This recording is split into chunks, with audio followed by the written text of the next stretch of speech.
Marlon speaks live, yeah, I'm saying what they hide. History uncensored, let the real survive. Yeah, it's truth over comfort, I don't pick no side. If it shake the room a little, let the truth collide. Cause it's Marlon speaks live, no script, no disguise. I don't sell no lies, just to monetize. Cause the past still breathing and it never dies. Yeah, it's Marlon speaks live, now the truth will rise. Yo, it's Marlon speaks live, yeah, I'm saying what they hide. History uncensored, let the real survive.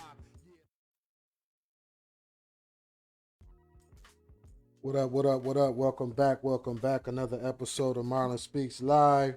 Like, comment, share, subscribe, all of that. So yeah, I'm on this app with it, but I'm about to upload this to YouTube as well.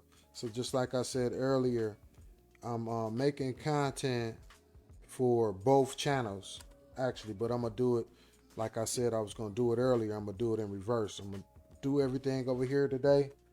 But this is actually going to be uploaded onto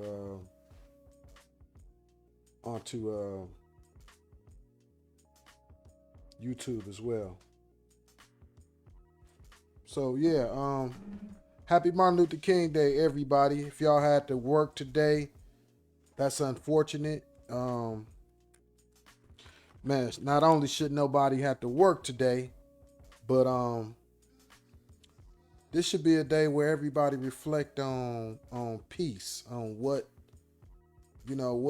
how important is peace to you. That's because that's what MLK Day always represented to me. I always thought about my most peaceful thought, you know what I'm saying? Like, just most recently I've been just thinking about the fact that if everybody would just simply acknowledge that we all come from the same place, man. We got to get to the root of this.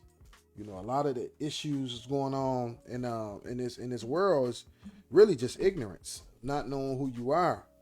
So, you know, armed with all the stuff that I've learned, you know, my life in this lifetime, and along with the legacy that, you know, titans like MLK left for me, you know, I really honor not just him on this day, but I honor all of our ancestors that fought for us, that really laid it all on the line for us, so we can be in tune with ourselves in times like this.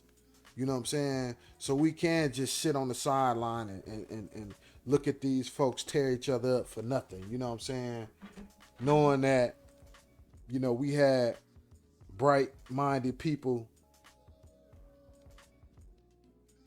Hold up, y'all. Knowing that we had bright-minded people that was standing in the gap for us, basically. And, you know, my generation, you know, I was born, 9 years after Martin Luther King got assassinated.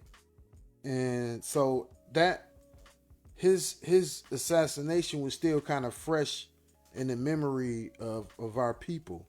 And so that's kind of like why I am the way that I am. You know, a lot of our new generation people don't think it's important.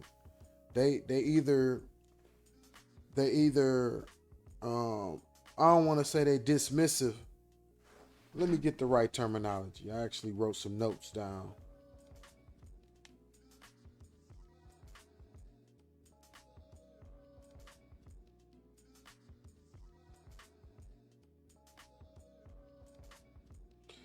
Okay, among many young black Americans not celebrating Martin Luther King Jr. Day is less about rejection and more about disillusionment. MLK has often been sanitized into a symbol of polite protest and racial harmony, stripped of his radical critiques of capitalism, materialism, and systematic racism, which makes the holiday feel performative rather than transformative. For a generation facing persistent police violence, wealth gaps, mass incarceration, and student debt, symbolic recognition without material change can feel hollow. Some also see MLK Day being celebrated by the same institutions that resist policies King actually fought for, creating a sense of hypocrisy. Additionally, young black Americans tend to express identity and resistance through contemporary figures, movements, and cultural spaces that feel more immediate and authentic to their lived reality. The result isn't a rejection of King's legacy, but a demand that it be honored through action and truth rather than a once a year celebration that avoids the substance of what he stood for. And that's that right there. That's like right on point. And I'm gonna say this. I'm gonna add to that I feel like a lot of the institutions that celebrate MLK Day but don't stand for it. And actually, this whole generation is kind of guilty of this because this generation has used Martin Luther King Day as just a day, but they don't live by, like right now, it's war going on all over the world, caused partly by this country. Well, actually, America got something to do with all of it. So, with the root of this country is the exact opposite of what Martin Luther King stood for. So, I can see why modern day, like Generation Z, don't really even want to talk about it because they've been getting harassed their whole life. It's like they gave us that day and just pile more shit on. And then on top of it, they added they're trying to add Charlie Kirk Day to it. So it's crazy, man. We living in a crazy time, but I wanted to share some just some history lessons on what Martin Luther King mean to me, and a little insight from some historians and some very, very important people I feel like that can break this down a whole lot better.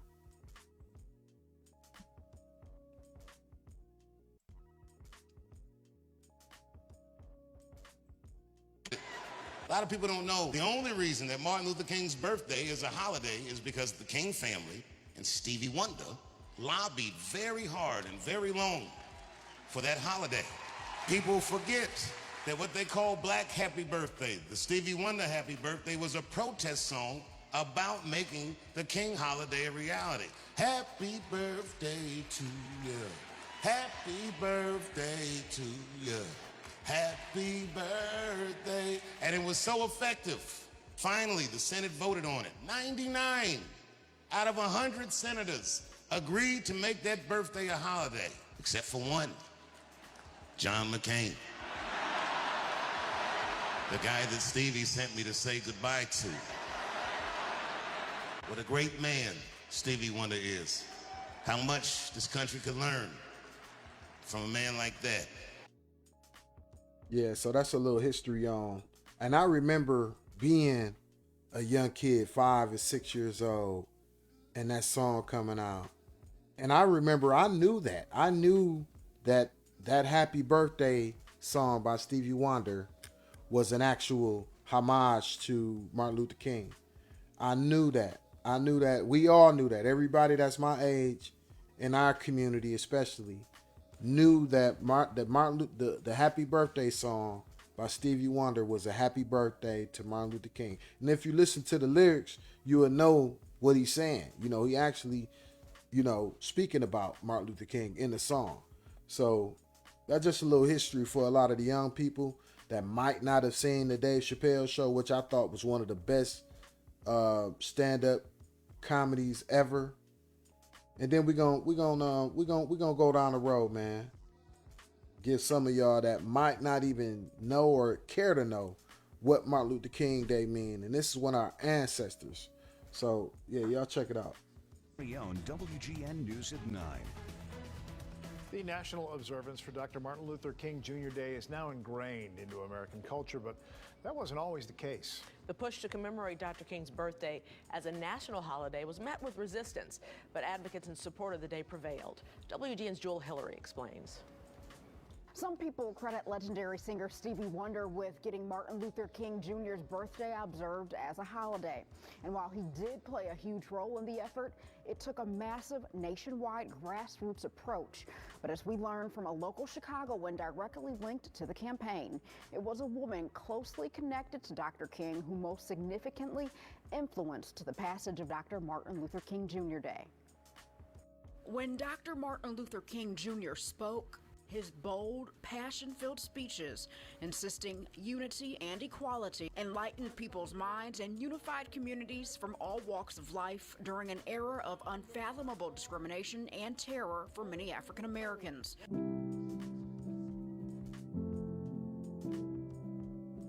The sacrificial civil rights leader, also noted as a Nobel Peace Prize recipient, led a movement to peacefully tear down divisive oppression in the form of Jim Crow laws. 3 years after the march from Selma to Montgomery, but in spite of some violence, pressure builds to force registration of Negroes and the passage of the Voting Rights Act of 1965, Dr. King was assassinated in Memphis on April 4th, 1968.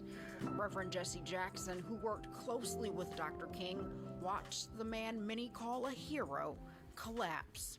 The impact he made, he set the course of our struggles. I've lived another 50 years trying to do his work with economic justice, ending wars, fighting for political empowerment, trying to bring people together across lines of race, religion, and region. For 36 years now, the nation has commemorated Dr. King's birthday as a federal holiday.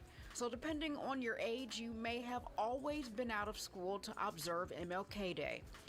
Although the campaign for a national holiday was ignited shortly after King's assassination, it took time and persistence to achieve. To learn how the day officially entered the national spotlight, we met Pastor Rich Redmond at the Dr. Martin Luther King Jr. Living Memorial in Marquette Park, where King marched August 5th, 1966. It all started with Stevie Wonder. I mean, that was that song just swept across the nation.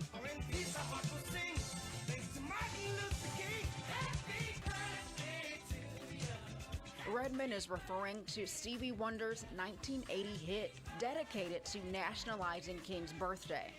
At the time, Redmond served as public relations director for Chicago's Southside NAACP branch. During an interview with Stevie Wonder, Redmond asked the music icon how he could get on board to strategically help nationalize King's birthday. After we went off air, gave me the contact person to the person he hired, another publicist out of Washington, D.C., by the name of Ophil Dukes. From there, Redmond quickly started organizing momentum in Chicago as a national co-strategist working to make Dr. King's birthday a national holiday. While garnering support in the city, the Congressional Black Caucus continued to pursue the legislation in D.C. To learn more, Redmond connected with the late Harold Washington, who served as a state lawmaker and congressman before he was elected mayor of Chicago. In 1968, Harold Washington actually sponsored a bill in the Illinois Assembly. He was state rep at the time. And in that sponsorship, he was able to make Illinois the first state in the Union to have a holiday. In an effort to dig deeper and figure out how to consolidate what other states were already doing to celebrate King, Redmond says he reached out to the Dr. King Foundation in Atlanta for guidance, and he received a call back from Coretta Scott King. And she says to me, I understand you want information about the national effort to bring about my late husband's birthday as a holiday. Yes, ma'am. I said, yeah, sure, whatever you could give me. From there, Mrs. King met with Redmond on a trip to Chicago in November of 1980. She says, this holiday got to represent more than just a celebration. It's got to be a commemoration. It's got to bring up the things to help teach our children. So she gave me 3 things to write into the national strategy.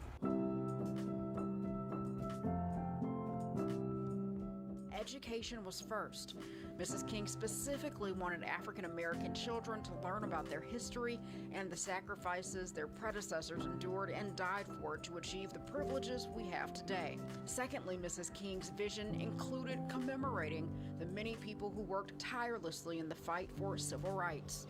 And last but not least, she hoped people would simply take time to help one another. My most important role was to talk with Mrs. King, get her information, make sure the people across this country know that this woman who know her husband more than anyone who marched with him, talked with him, sat with him, that she had her own idea. She was the person that pushed to make this a national holiday from 1968. Once receiving his orders from Mrs. King, Redmond incorporated her vision into the national strategy. A few months later, he traveled to D.C., where on January 15, 1981, more than 70,000 people gathered at the National Monument, rallying for a national MLK holiday. Pushback paralleled the impetus for change. National holidays is normally reserved for presidents.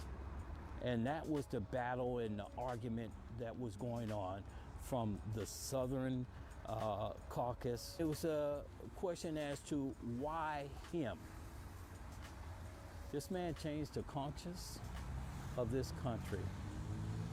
He showed unselfishness, he showed love, he showed the kind of spirit this country should adopt, endow, and live under. There was no other person like him.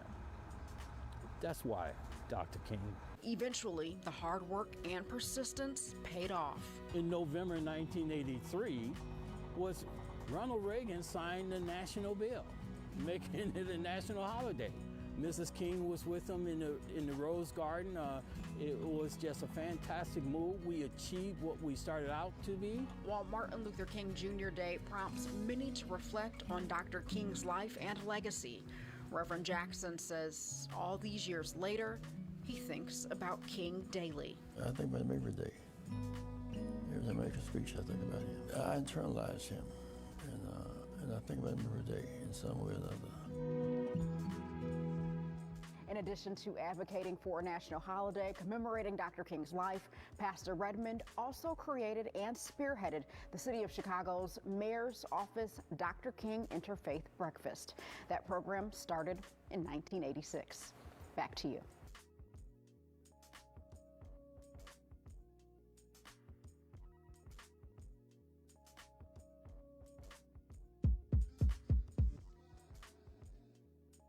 Malcolm X. His birthday is May the 19th.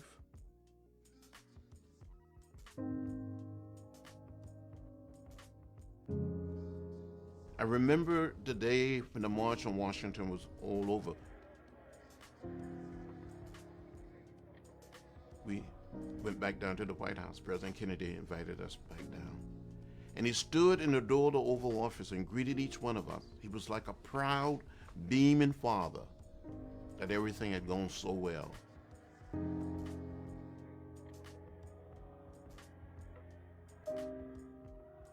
For months after that, we just all really harvested the emotional joy of what we had done.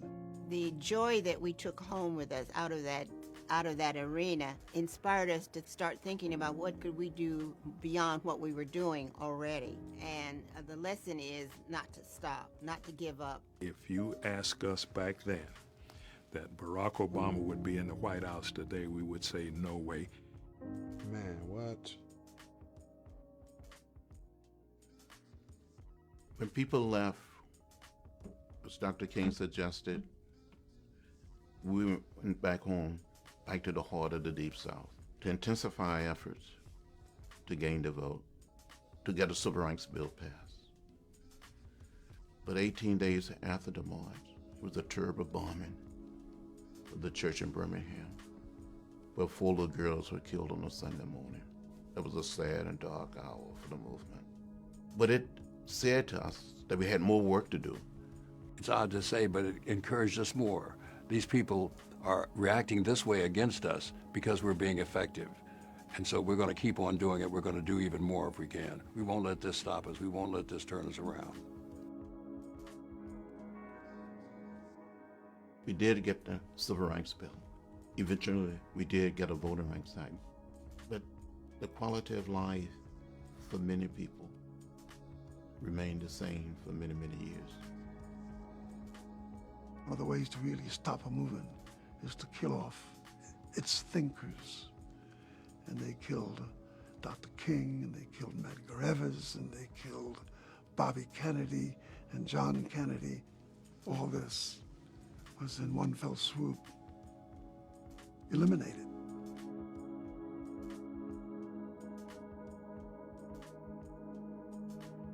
After the Civil Rights Movement, which moved into the anti-war movement, other movements were gaining enormous energy. So the women's movement, the environmental movement took shape, the anti-apartheid movement, and the will and the belief that they could be successful emanated from the remarkable ability of the civil rights movement to progress. I recognized very quickly that the young people and other people who were in the Occupy Wall Street movement, they were the stepchildren of Martin Luther King Jr. They were the stepchildren of the March on Washington.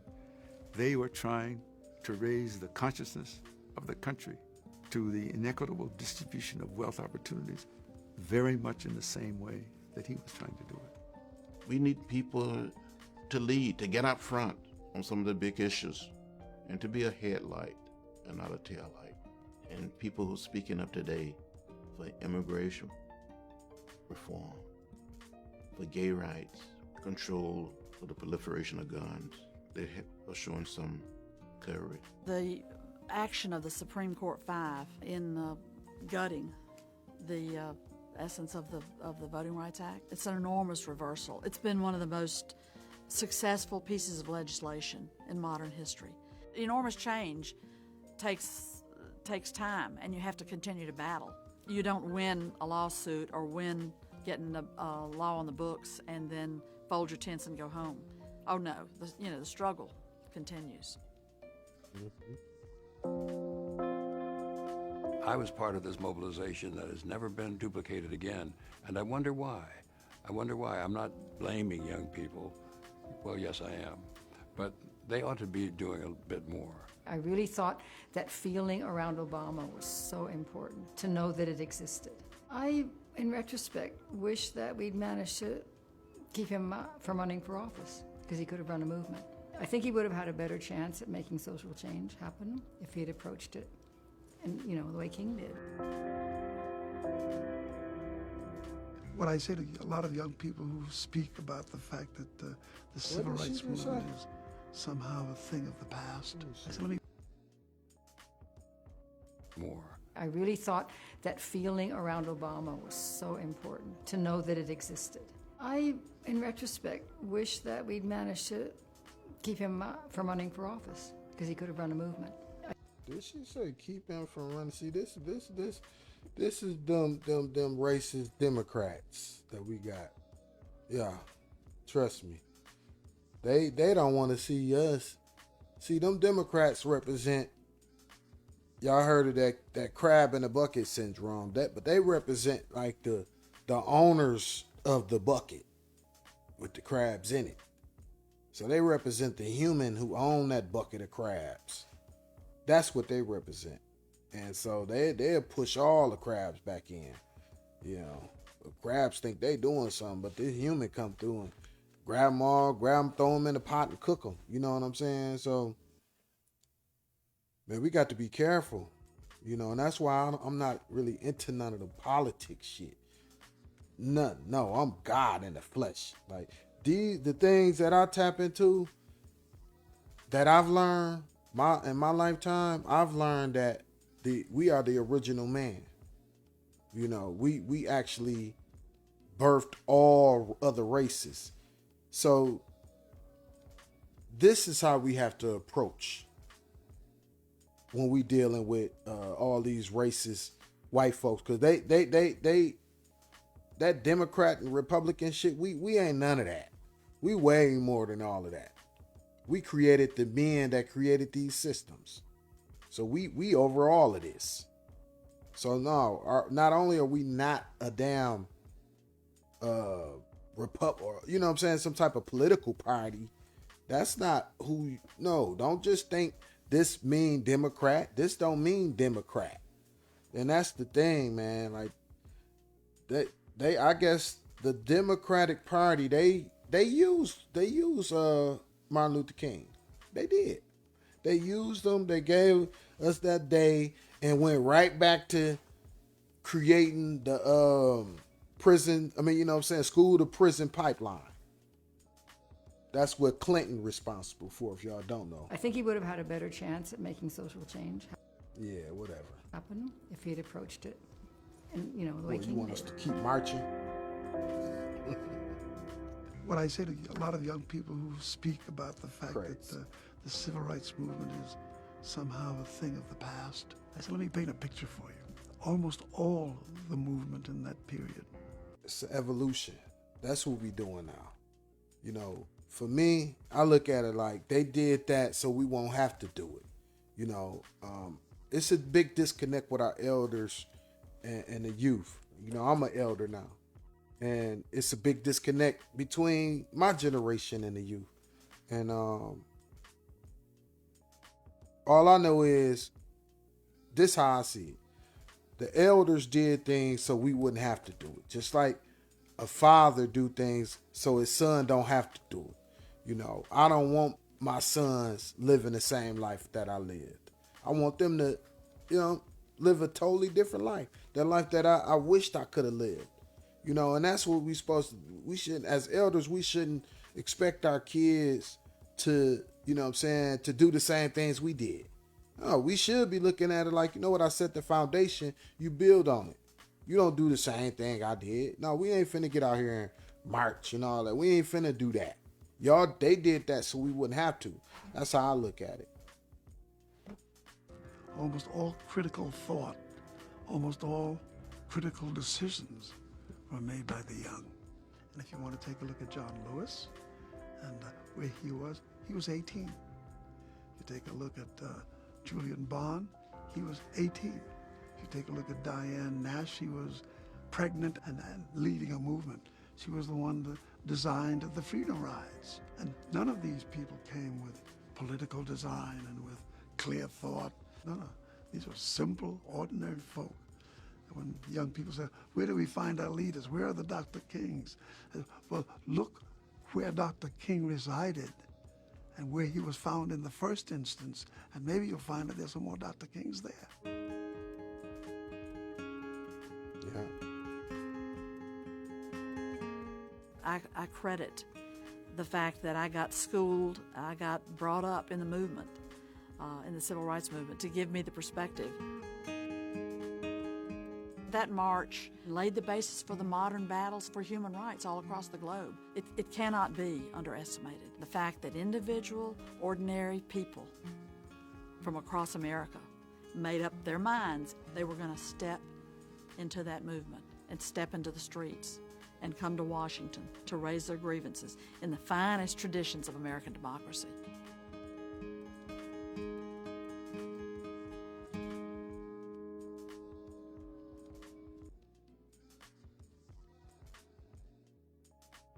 That got 60,000 views. Ain't nobody watching that no more, man. I hate to say it. Let me see how this got 1.3K views. In 1965 and 1966, when I photographed Dr. King here in Chicago, most photographers shot in black and white. It was less expensive, and it was the only way to get into local newspapers. I found out later I was the only photographer shooting in color.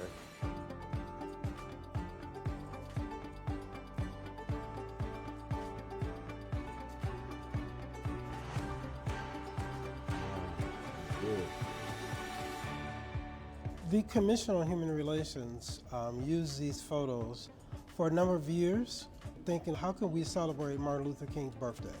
By sharing with the library system, different non-for-profits.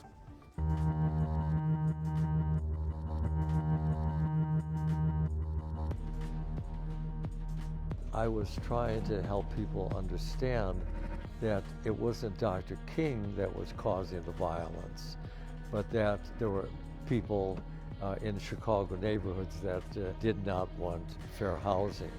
I grew up in Inglewood, just a couple miles away, and we drove through there all the time. So when I saw the photo, I was like, I know that place.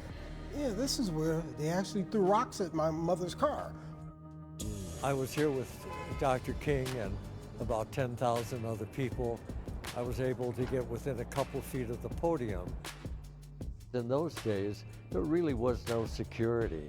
No one ever told me to stop. No one said anything to me. The colors he used, they're vivid. People can relate to them, particularly with young people who are shocked. This is Chicago. No, he was here. When I photographed Dr. King, I did not know what I was doing. I would bring one roll of color film to these historic events. To this day, I can't believe I could be so stupid. On the other hand, I was very careful. I made each shot count. This photo is one of my favorite photos of Dr. King and Coretta. It shows how anxious he is of what might lie ahead for him. At times, I was photographing Dr. King, and at other times, I was actually in the marches. I was spit upon repeatedly, and I said to this one guy, I wouldn't do that if I were you. And the older black man in front of me said, remember why you're here, brother. And from that point on, I never said another word. When I look back on the photos, I just wish that Dr. King was still with us. His message was one of hope, courage, compassion, mercy, and we don't see enough of that today. It's been 55 years since I first photographed Dr. King, and a day doesn't go by that I don't think about his mission.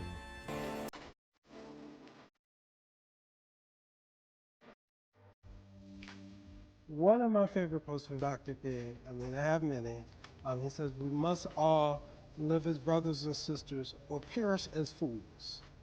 Love is the only force capable of transforming an enemy into a friend.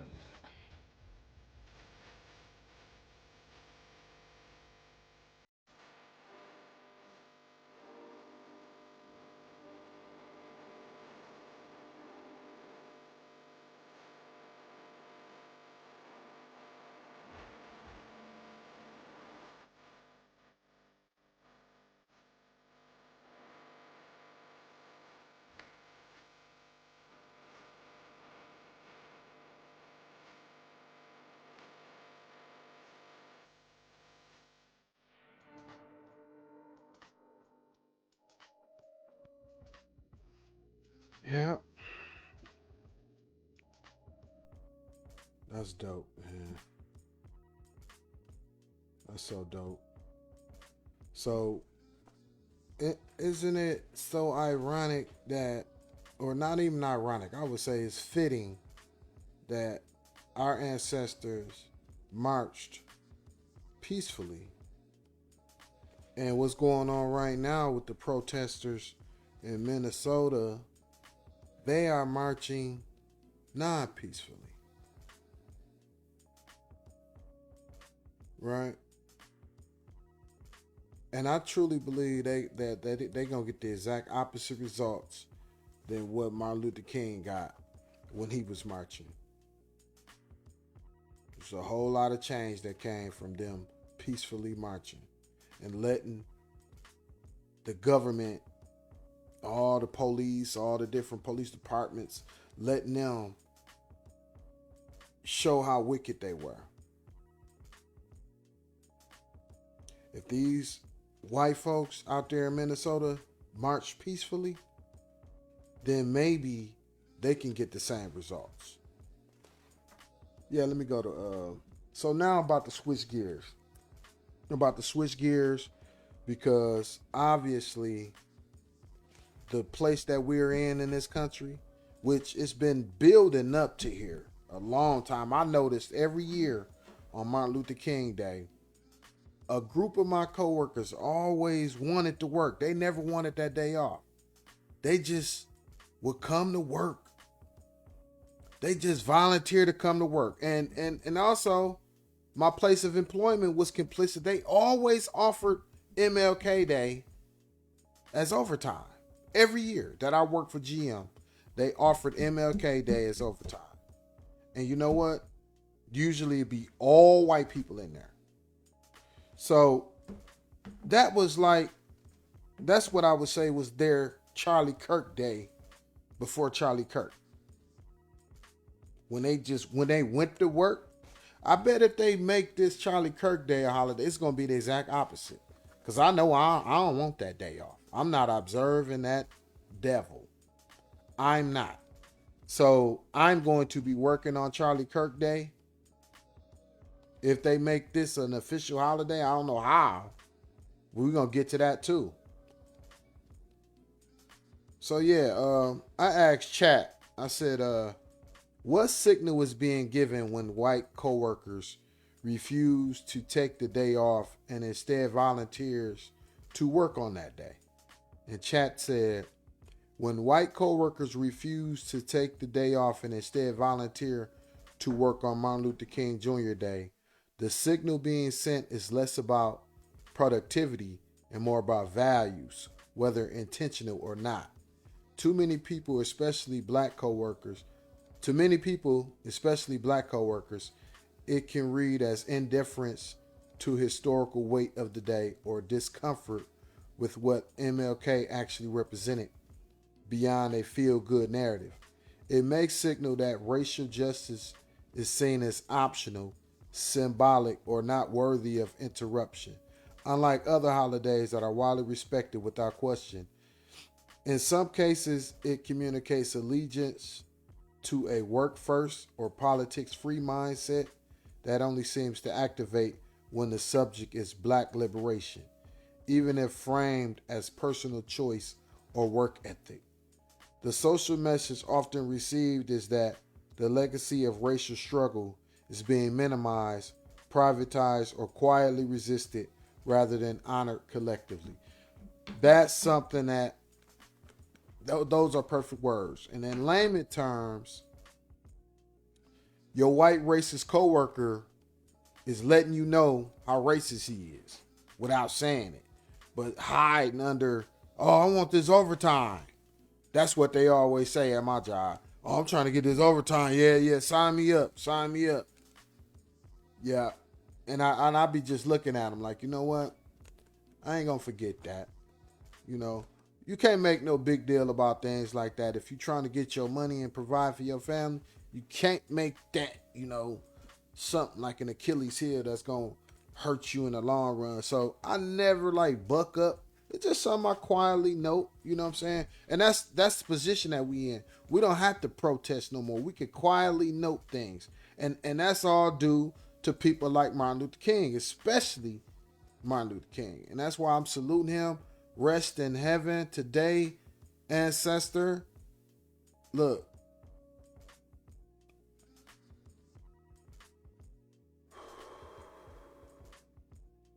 God, I thank you so much for Martin Luther King. Cover his family.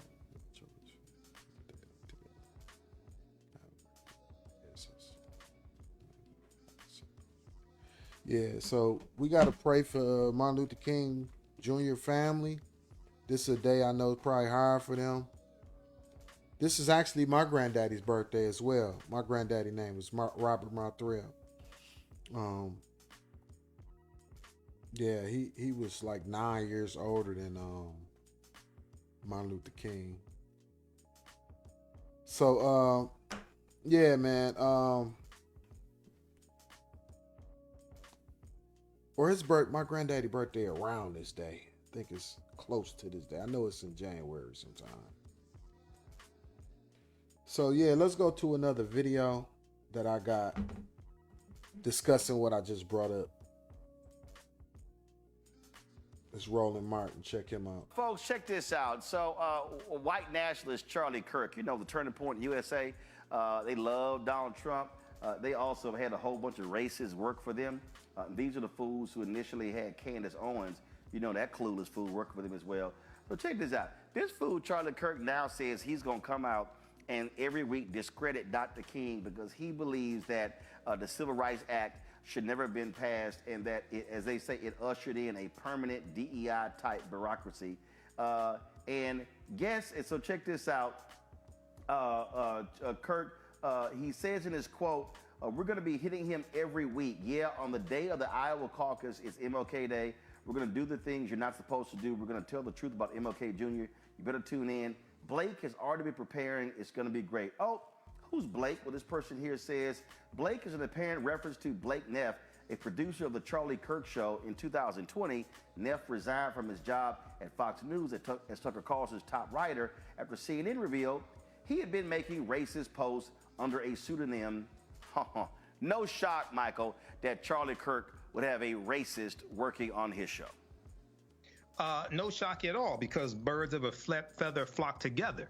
And when this idiot Charlie Kirk puts out his misinformation about Dr. King, African Americans or responsible African American media, like right here on Black Star Media Network and on the African History Network show, we need to tear his ass up and hit him with the facts and evidence, okay? Because these people going into 2024 now, they're going to continue to lie and spread misinformation, and we have to shut them down at every step of the way.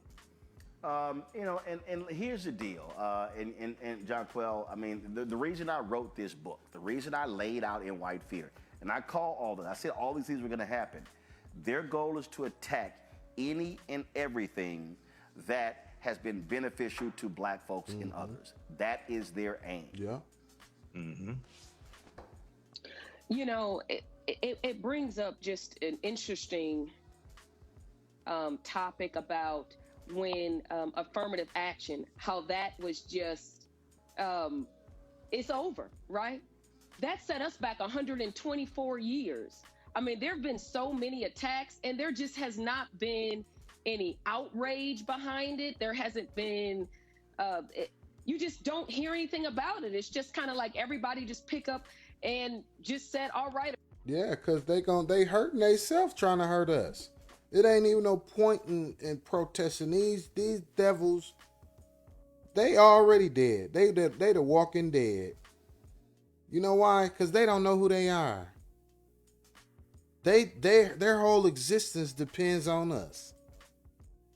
And they don't even know. We control them. Our presence alone control them. We live, not only do we live rent-free in their mind, we own their mind, and we're renting their mind out to them.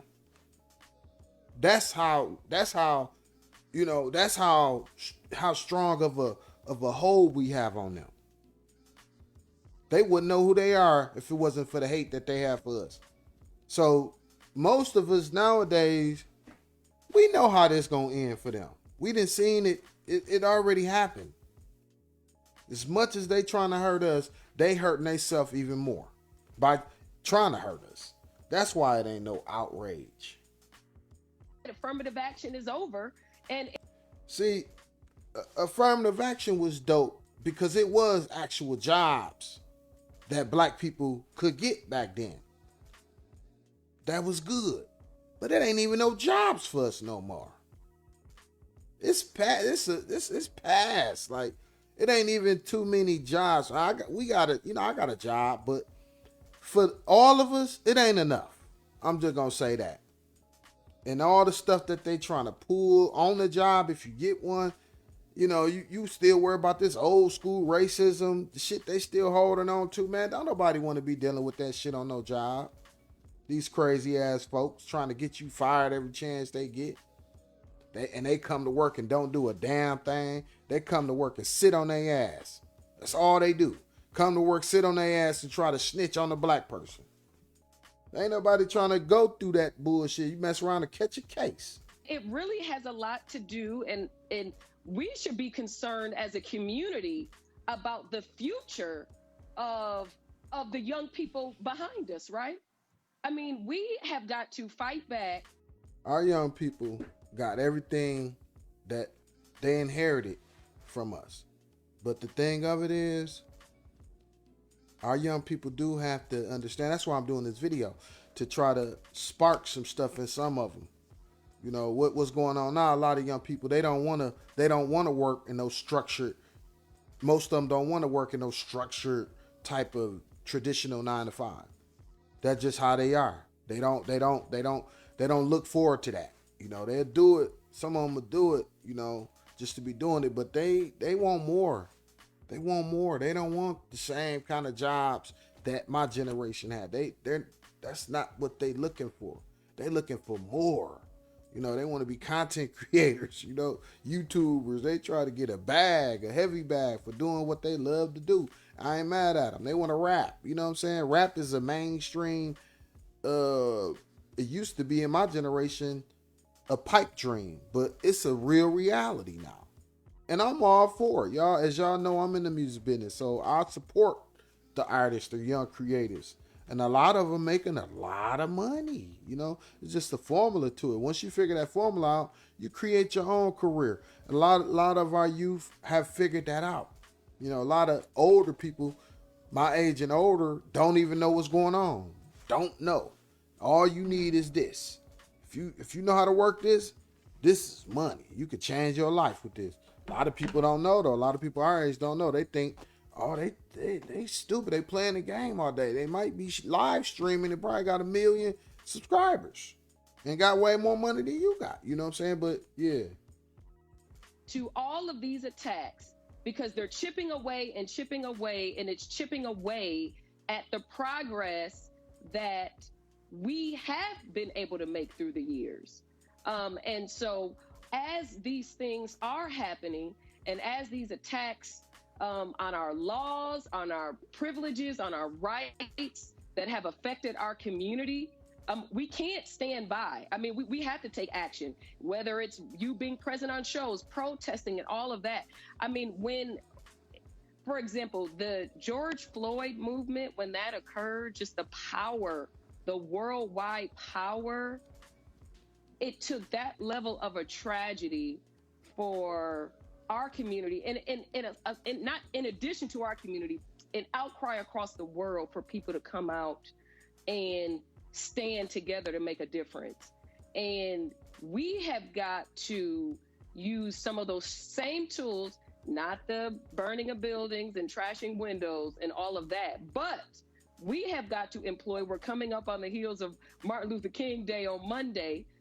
We have got to, as a community, work together to fight back against all of these attacks on our community. Well, bottom line is, let's be clear, a lot of that you had folks who were insurgents who were in that. In fact, in Minneapolis, it was a white supremacist who was outed as starting fires there. Mm-hmm. So they love to try to blame Black Lives Matter for that, but that's what we also had happen in a lot of this. But you're absolutely right. It is a question of mobilizing, organizing to fight back. That's why we keep saying on the show, there is a very clear and well-funded attack against not just affirmative action, not just DEI, but any and everything that has been able to assist African Americans. And so we're seeing it happen right before us. A new year for a new you. Curl Prep. It's gonna be hard to identify them insurgents in that protest in Minneapolis. With all white people, it's gonna be hard to identify the people that's deliberately trying to cause and wreak chaos in that protest. It's gonna be hard to identify because they all white. You know what I'm saying? It's gonna be hard to identify them. What is Charlie Kirk Day? Here's everything you need to know. As we mourn this massive loss, let us gather together in our communities and pray for his family and our nation. And let us honor Charlie by believing in the power of our ideas to win the day and leave this nation a better place. I'm proud to have the support of more than 20 of my colleagues to honor Charlie by dedicating his birthday October 14, 2025, as National Day of Remembrance for Charlie Kirk. After Senator Rick Scott called for the passage of a resolution to create a National Day of Remembrance for Charlie Kirk on October 14, 2025, the Senate unanimously consented and passed the resolution on Thursday. The date marks what would have been Kirk's 32nd birthday. All those in favor say aye. Aye. Opposed? No. The ayes appear to have it. The ayes do have it. The resolution is adopted. The surprising unanimous decision came despite hesitation and debate among Democrats as to whether or not to support the resolution. And as U.S. Representative Jamie Raskin pleaded with his fellow party members not to step into what he called an obvious political trap. The National Day of Remembrance for Charlie Kirk will not be an official federal holiday, so don't expect to get the day off. But it will. Just like Senator McCain stood on how he felt about MLK Day being a holiday, it should have been a bunch of Democrats that stood on it. Matter of fact, all of them. That man, his legacy is not nothing to be remembered. What are we remembering? You know what I'm saying? Will be used to recognize Kirk for his contributions to civic education and public service, according to the resolution. All right, now let's look at what Charlie Kirk really represents. Well, it's really quite remarkable if you think about it, because we're watching in real time in America the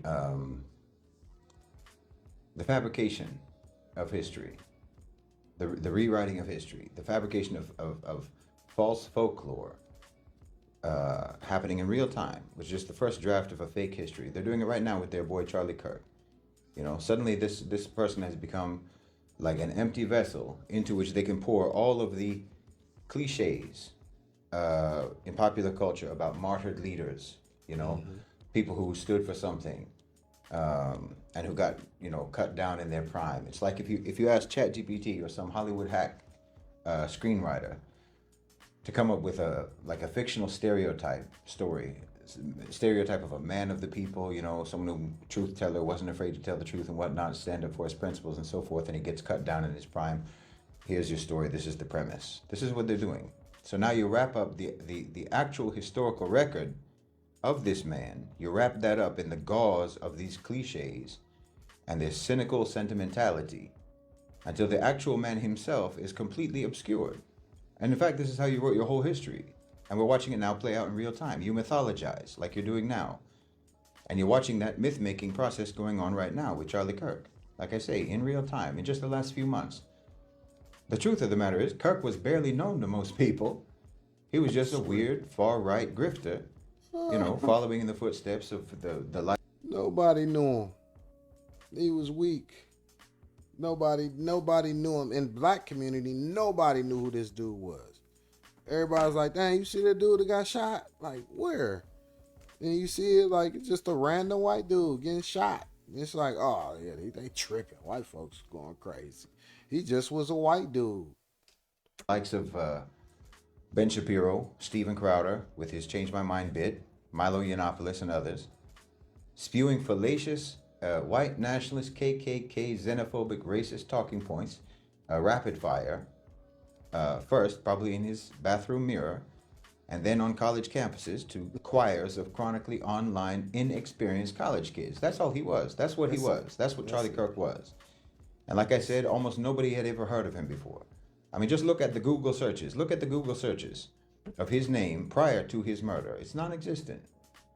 This was not an influential man. This was not someone who was changing the world. He was part of the right-wing traveling circus, you know? You know, like those old, the traveling carnivals that they used to have going from town to town. I don't know if anyone today even remembers that.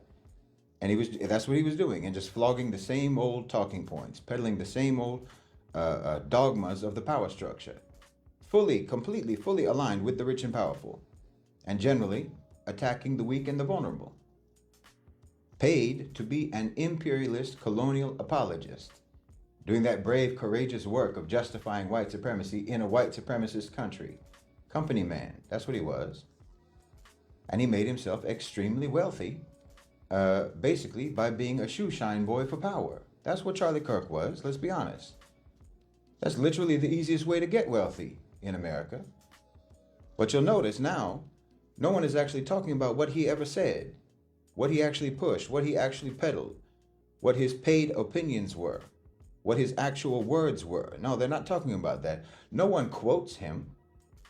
He was a thoroughly mediocre mouthpiece for the mediocre white American aristocracy. That's what he was. His mind was never tainted by a single original thought of his own, believe me. So now you've got two Charlie Kirks. You've got the one who actually lived, who was an untalented, unintellectual sycophant of the power structure. And then now you've got the mythologized one, the one mythologized in death, who was a brave truth teller, a paragon of virtue, standing up against the odds, right? Who got cut down because what? He posed a threat to the power structure?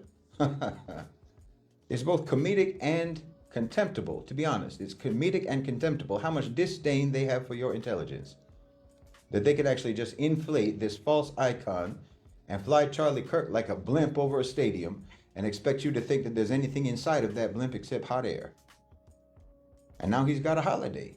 The man's got a holiday. He's the new MLK, right? And he comes complete with his own assassination conspiracy theories. It's the perfect media product. It's the perfect media product. Oh, shit. That traveling circus that Charlie Kirk was a part of, that traveling circus has turned into a Las Vegas residency show now, starring Candace Owens and Erica Kirk, and an assortment of, random supporting players. Just wait, eventually there's probably going to be a musical about it. I mean, Turning Point USA is not a movement. They call themselves a movement. It's not a movement. It's a multi-million-dollar corporation dodging taxes as a non-profit organization. It isn't grassroots funded by individual donors. Give me a break. They made it very clear already. They are billionaire sponsored. They're billionaire sponsored. They're state sponsored. They're Israel sponsored, Zionist sponsored. They said it themselves. And all this talk about Charlie Kirk changing his position on Israel, that he was flirting with the idea of joining the anti-Israel faction of the right wing because he was going to lose some of his big Zionist funders. Paid opinions, you understand? How can you hear that and not understand what that is? There's no principle involved in any of this, except for the profit motive. That's the only principle they work by. Genocide won't make him change his mind, but if you don't pay him, his opinion will change. It's transparent. I mean, the level of complete amorality is absolutely astounding. And the most astounding part to me is how they can literally tell you that they're corrupt. They tell you that they're corrupt. They tell you they're greedy, insincere, fake, phony posers, ideological prostitutes, arguing with performed conviction for the highest bidder. That's all they are. That's what they do. And they tell you that. They can show you all of that. And you still convince yourselves that these are virtuous people. That these are virtuous people. That these are leaders. That these are truth tellers. And what have you. That's the really astounding part to me. It's like someone who thinks that, who thinks that ChatGPT is actually sentient. And that it's not just designed to accommodate and to mirror you by predictive pattern recognition. You think it's actually thinking. That's what these people do. They're the same. They're like artificial intelligence, Oh, based on this user's input, this is probably what this moron is going to say next. So let me say it instead. Let me say it before he says it and have him think I'm a genius. You're willing yourselves to believe it. Every single one of these people is nothing but a performer. They don't believe in anything. Not a thing. Only in their bank accounts. Mercenaries. They're mercenaries. They're ready to peddle whatever ideology, whatever narrative, whatever opinion that the market wants. They don't care any more about the truth than a prostitute cares about love. Honestly. Meanwhile, while you're watching all of these people, you're not even, in your normal daily life, you're not even thinking about what day it is. You don't even think in terms of what day it is or what month it is. Your whole life revolves around payment cycles. Doesn't it? When is this due? When is that due? When does the salary come in? When do food stamps come in next week or this week? Which week do the benefits come in? You keep getting more and more in debt even if you don't buy anything. You've got your rent, you've got your house payment, you've got your car payment, you've got your insurance, you've got your utilities, right? You've got groceries, diapers for the baby. You're just a conduit for your money. You don't receive anything. It just moves through you. Whatever you work for, your salary and so forth, it just flows through you right back out. You work to earn, and you earn just to pay out. And then you have to pick and choose which of your necessities, which necessity is going to be met this week and what can wait until next week. Right? This is your life. I know it. You write checks that you hope they won't clear before the money hits your bank account. You know, and it's going to sit in your bank account for the blink of an eye. It's only going to be in there for just a moment. But you're sitting here engrossed in the drama of whether or not Candace Owens, the millionaire, is going to get to the bottom of who killed Charlie Kirk, the millionaire, right? Because it has to be a conspiracy. Obviously, it's completely implausible that the guy whose gun it is, you know, the guy who was seen getting off the roof, the guy who confessed. No, it's completely implausible in America, where there are literally more guns than there are people, and there's more mass shootings than there are anywhere else in the world. It's completely implausible that Kirk was just simply shot by some guy. No, that just makes no sense. That could not possibly be the explanation.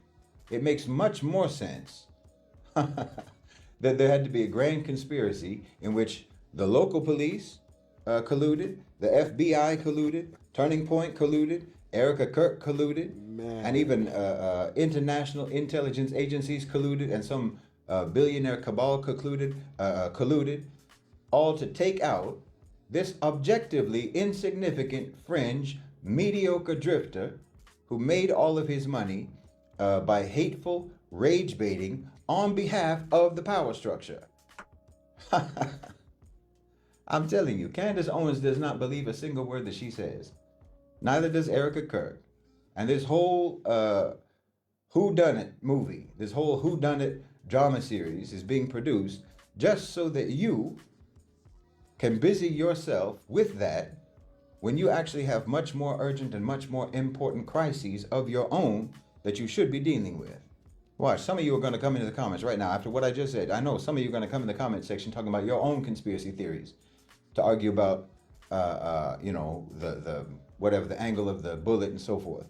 You won't be able to restrain yourself to argue about this completely irrelevant and unrelated to your own life scripted performance piece. And look, I'm not saying that I know who was responsible for the killing of Charlie Kirk or what other characters might have been involved behind the scenes. I don't know. But what I am saying is that there is no reason whatsoever why you should care. Right. Literally, none of the people who are performing this drama right now care. Believe me. Why should you care? They don't care. Why? Like I said, they have already gone full throttle in actually erasing the reality of the person himself and replacing the reality of the person himself with a myth. Well, you can't be more indifferent than that about someone when you literally obscure who they actually were and then paste all over their memory with platitudes and cliched narratives just so that you can cash in. That's contemptuous. And, you know, the whole conspiracy element in all of this is part of the sanitizing. Sanitizing what an ignorant, malignant bigot of a man he was. He called him malignant. You know? So you're pretending that he was cut down by the very power. He called him malignant. Oh, man. That's one of my favorite words. Malignant. Ooh. Boy, I love listening to Shaheed Bolson talk, man. This Shaheed Bolson. I'm going to add the link to this in the description. This is the one that's the only one I'm going to add because I want y'all to go over there and check him out. He got great content. He kind of remind me of Malcolm X. I don't know why. Do y'all feel? I feel Malcolm X energy from him. Yeah, man, this dude, boy, he explained a lot of things the same way I see them. A structure that he vigorously served, and he's, you know, from beyond the grave calling out for justice. Justice for Charlie. So you want to be on the side of justice. This is how they're playing you. You want to be on the side of justice. So that means that you have to be on the side of Kirk. As if Kirk and justice were ever on the same side during his lifetime. Exactly. I mean, if Candace Owens wants to get to the bottom of someone's death, someone whose death much more plausibly has been covered up by a conspiracy, if she wants to do that kind of work, then why doesn't she direct her energy to uncover what happened to Trey Reed, a 21-year-old African American who was found hanging from a tree in Mississippi? Why don't you look into that? They found that man hanging from a tree, and the police immediately ruled it a suicide. Mm-hmm. But Trey had no suicidal ideations. Exactly. His family completely rejects the claim. There was no indication that he would do something like that. Yep. I mean, compare the I did a video on that. Yeah. plausibility of the Kirk conspiracy that Candace Owens is peddling to the plausibility of a black man being lynched in Mississippi and the local police, local law enforcement covering it up. What seems more plausible to you? I mean, when has that ever happened, right? Someone to be lynched in Mississippi and have the cops cover it up? Mm-hmm. It literally happened right near where they murdered Emmett Till in 1955. But I guess we just take whatever the Mississippi cops say about an African American hanged from a tree. We'll just take them at their word. There's nothing to see here. If the police say it was a suicide, okay, it must be a suicide. In that case, the police are unquestionable. But if Charlie Kirk gets shot, oh, well, that must be an international conspiracy. It's an international conspiracy, and you can immediately dismiss the local police explanation for what happened. You can just dismiss their explanation, the FBI explanation. You can dismiss the confession of the shooter himself. No, this is not a person, Candace Owens, this is not a person who cares even remotely about the truth, or even remotely about justice, or about corruption in law enforcement, and obviously not about racism. She's trying to get to the bottom, trying to get to the truth of a straightforward shooting of a racist bigot who spent his entire career in the service of a racist, bigoted power structure.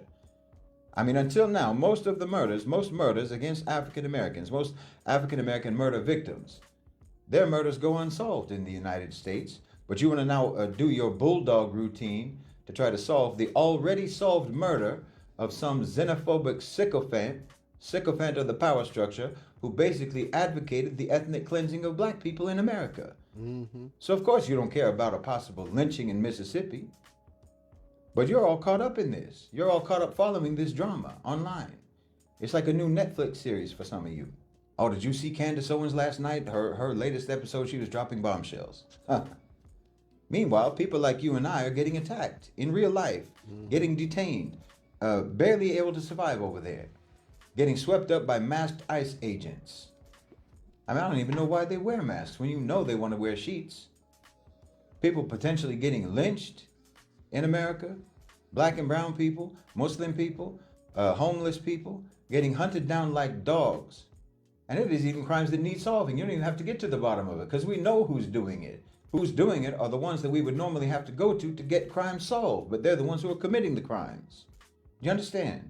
These are real things happening to normal people in America. Real things happening to normal people.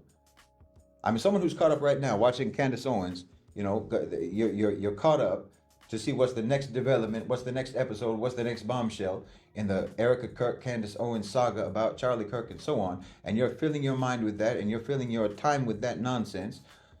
You don't know, you could be the next person that one of these things happens to. Something like this could happen to you. Yep. It's happening And if now. it does, you and I both know that there's not going to be a single podcast episode dedicated to finding the truth about what happened to you. There's not going to be a big Star-Spangled Banner funeral rally for you on Fox News.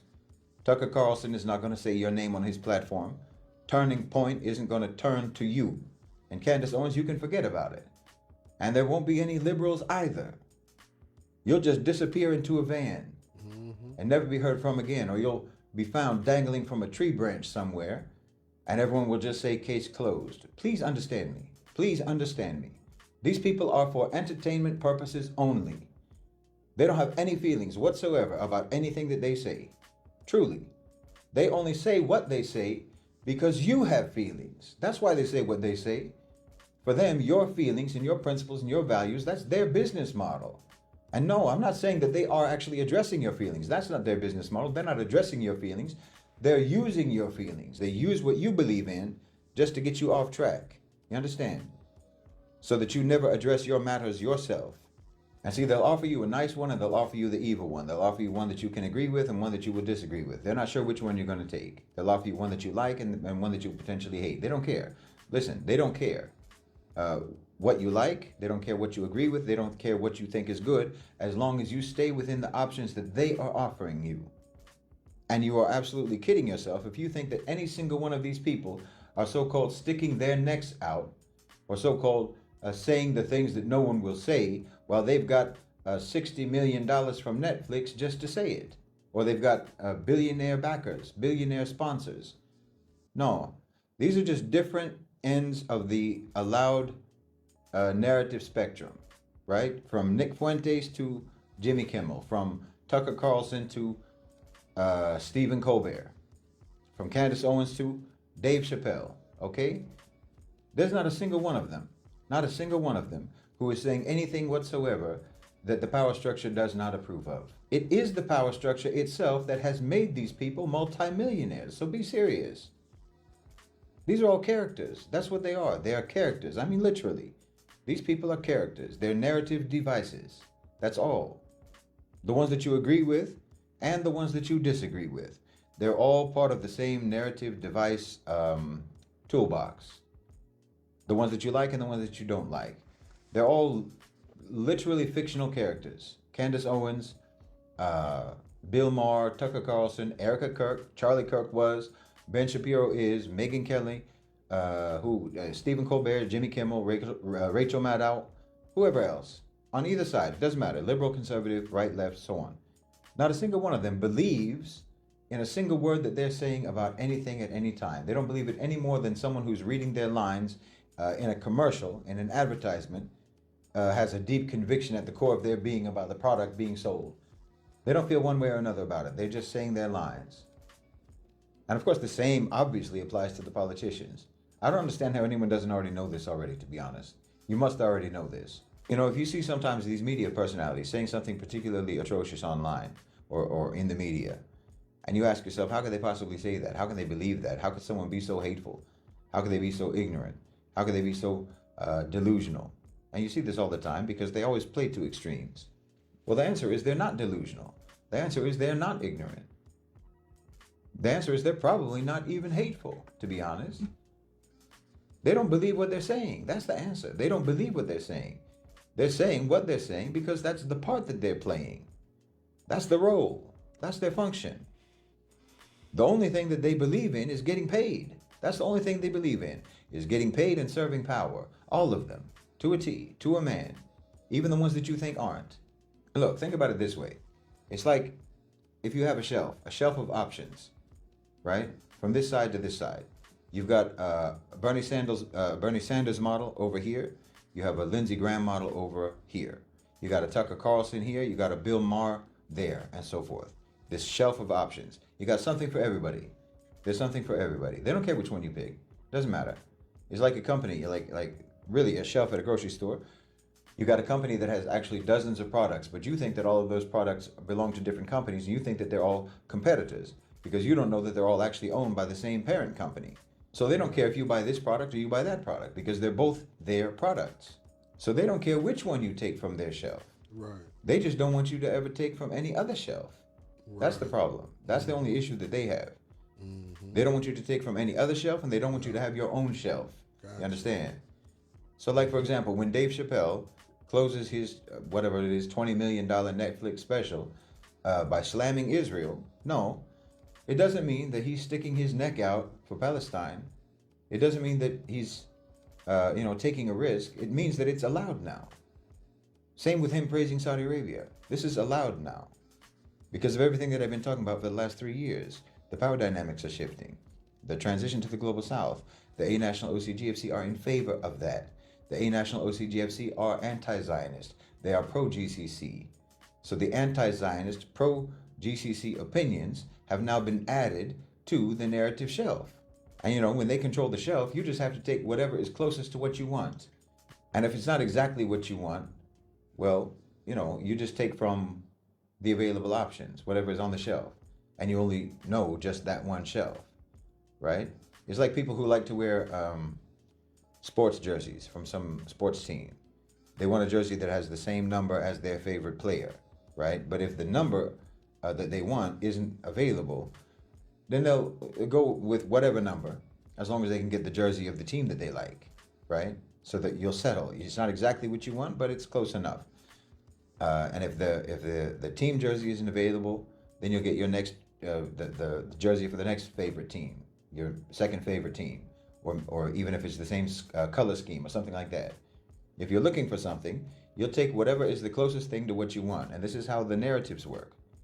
And this is how the representatives of the narratives work, because you're a captive consumer of narratives, of opinions and commentaries and so forth. See, so you have to end up identifying yourself with one of the brands that's available on that shelf, that narrative shelf. And they'll try to provide something for everyone. That's how you can get total market share control. So you have your Nick Fuentes, for example, and then you have the decaf Charlie Kirk version of the same poison. See, it depends on how intense you want your racist, white supremacist experience, regular or extra spicy. And then it depends on how much fructose or gluten you want in your liberals, right? Wow. I mean, you can use whatever analogy works for you, right? Just like back in the day when I was a kid, we had just 3 television networks, so you had to watch whatever was available, whatever was on TV. Yeah.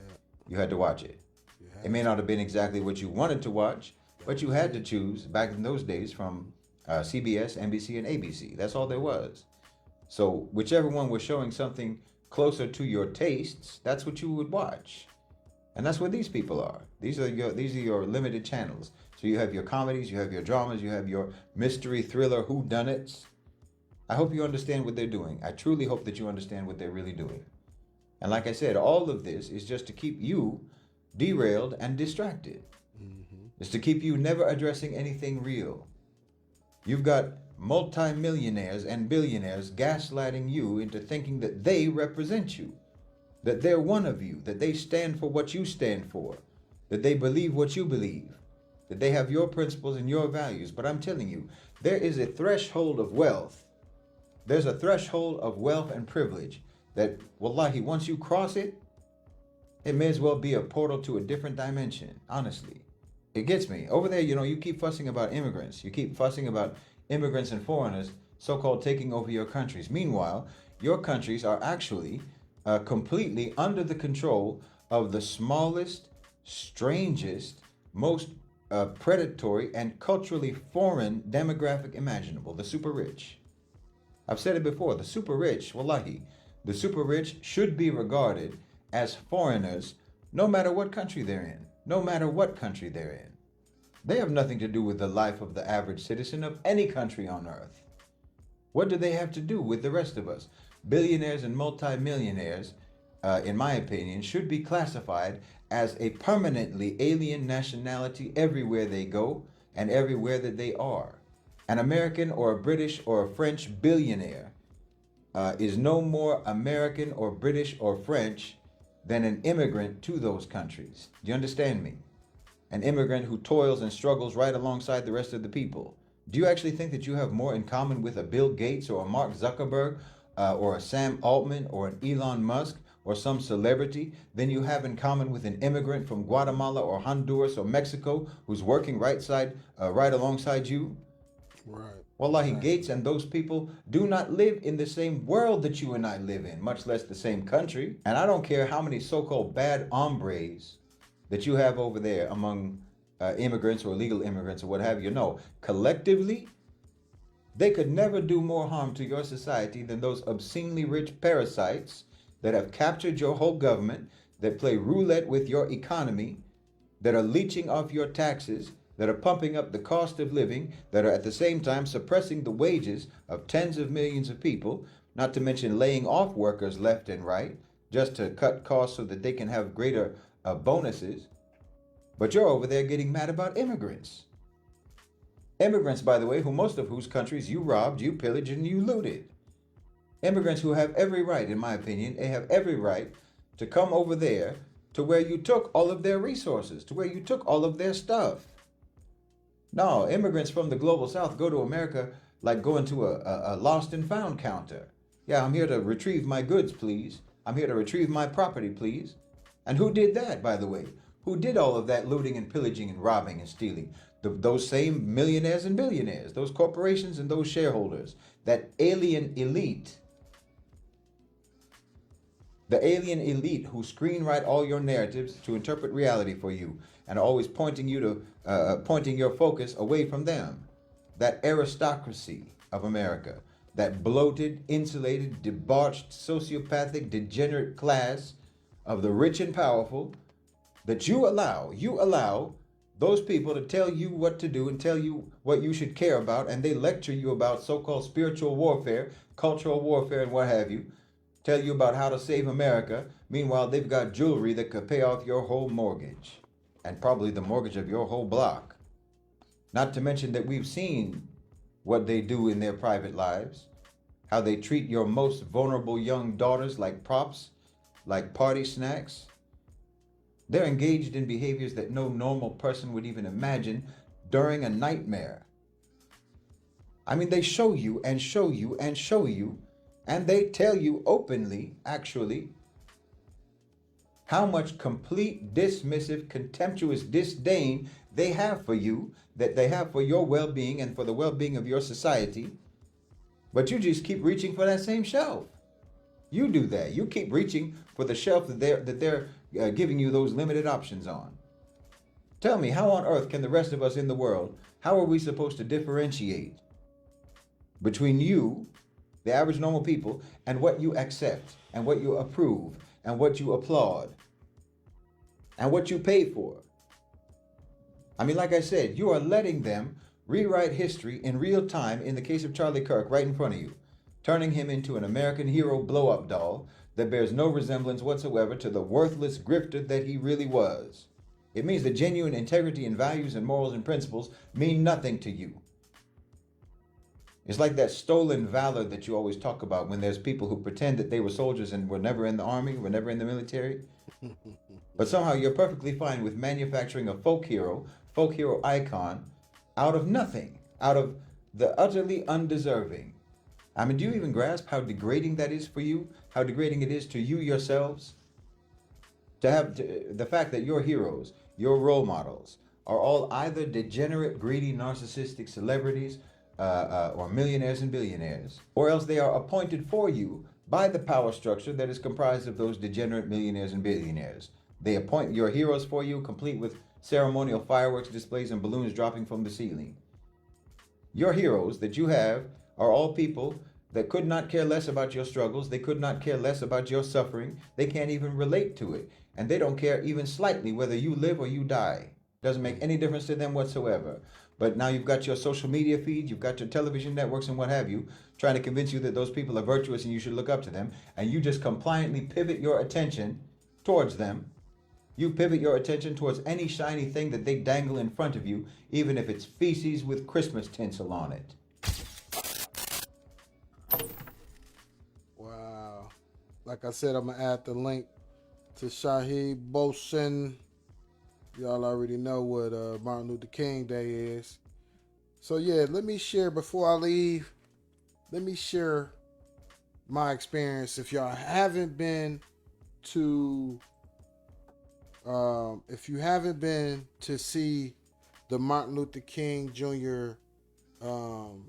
Memorial in Atlanta, I suggest going there, making a pilgrimage. Take your kids, take your family members, a group of people, co-workers, or some people that you really care about, people that you really love. And go down there and see the Martin Luther King Jr. Memorial. It's beautiful. It's for me, it was like, I went there 2 years ago now, and I went with a group of my musician friends, and it was great.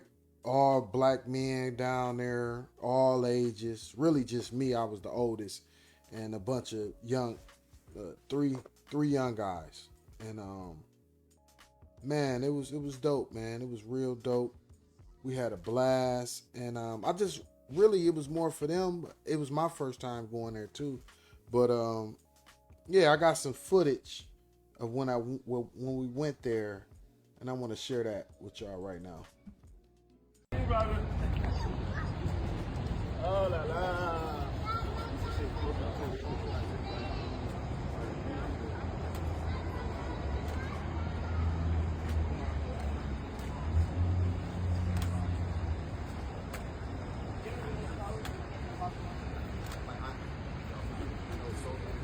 What was it?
Y'all open?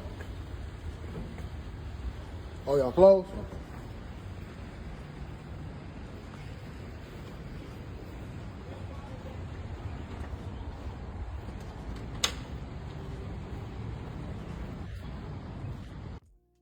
Get to it before we do.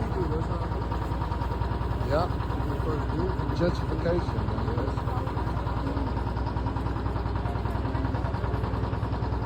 That's the house Martin Luther King.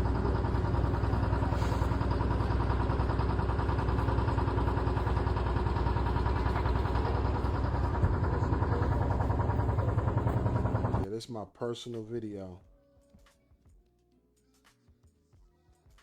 So yeah, look, I'm out, man. I felt compelled to do this. It's past 12 o'clock here on the East Coast too, so it's technically January 16th here on the East Coast. But yeah, I just felt compelled. I've been thinking about how I was gonna structure it. I did a couple. I looked up a couple videos last night. Then I was just brainstorming on it all day. Then I just researched a couple clips that I wanted to share, and I had it all in line. And you know, I had my little Chat GPT thing. Also, yeah, before I go, let me add some more from what Chat said. But man, listening to Shaheed Bosun, he broke it down on how this AI is. He said, what he say? AI not really smart. It's just telling you what you want to be told, basically.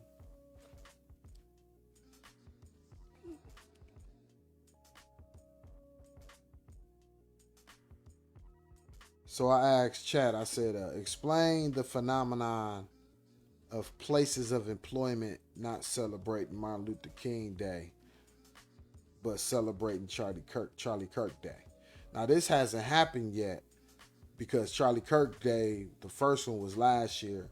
But I'm willing to bet that it's going to be a whole lot of places of employment that don't celebrate Martin Luther King Day, but will celebrate Charlie Kirk Day.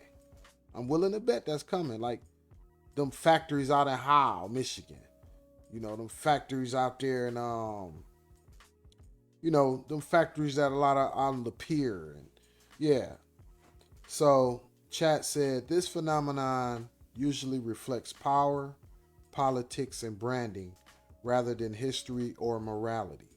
Martin Luther King Jr. Day is a federal holiday centered on civil rights, racial justice, and a critique of economic and structural inequality, which can feel uncomfortable or disruptive to workplaces that prefer political neutrality only when justice is being discussed.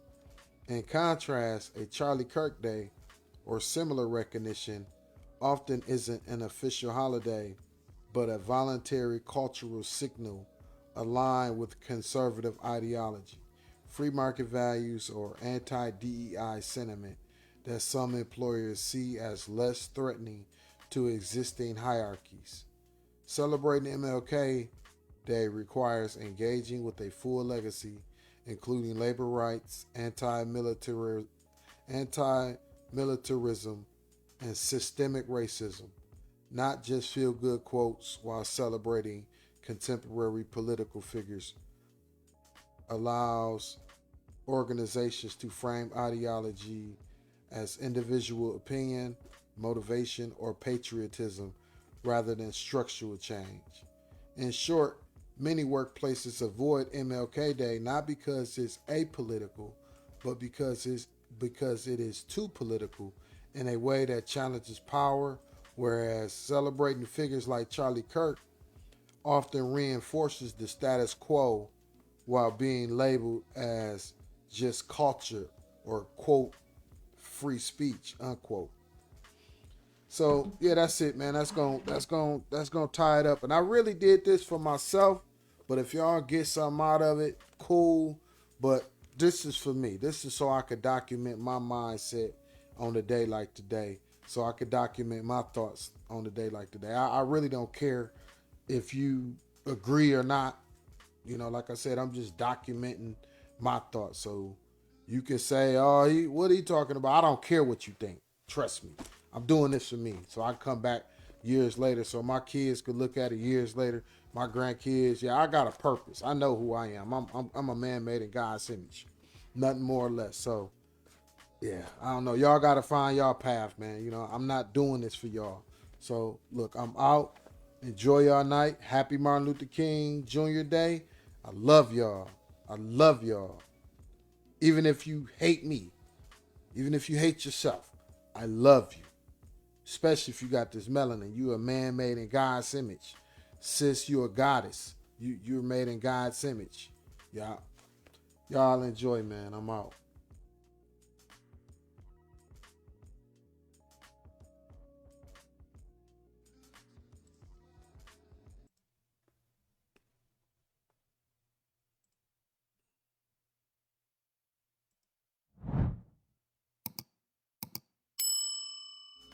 It's Marlon Speaks Live, yeah, I'm saying what they hide. History, innocence, and let the real survive. Yeah, it's truth over comfort, I don't pick no side. If it shake the room a little, let the truth collide. Cause it's Marlon Speaks Live, no script, no disguise. I don't sell no lies, just to monetize. Cause the past still breathing and it never dies. Yeah, it's Marlon Speaks Live, now the truth will rise. Yo, it's Marlon Speaks Live, yeah, I'm saying what they hide. History, innocence, and let the real survive.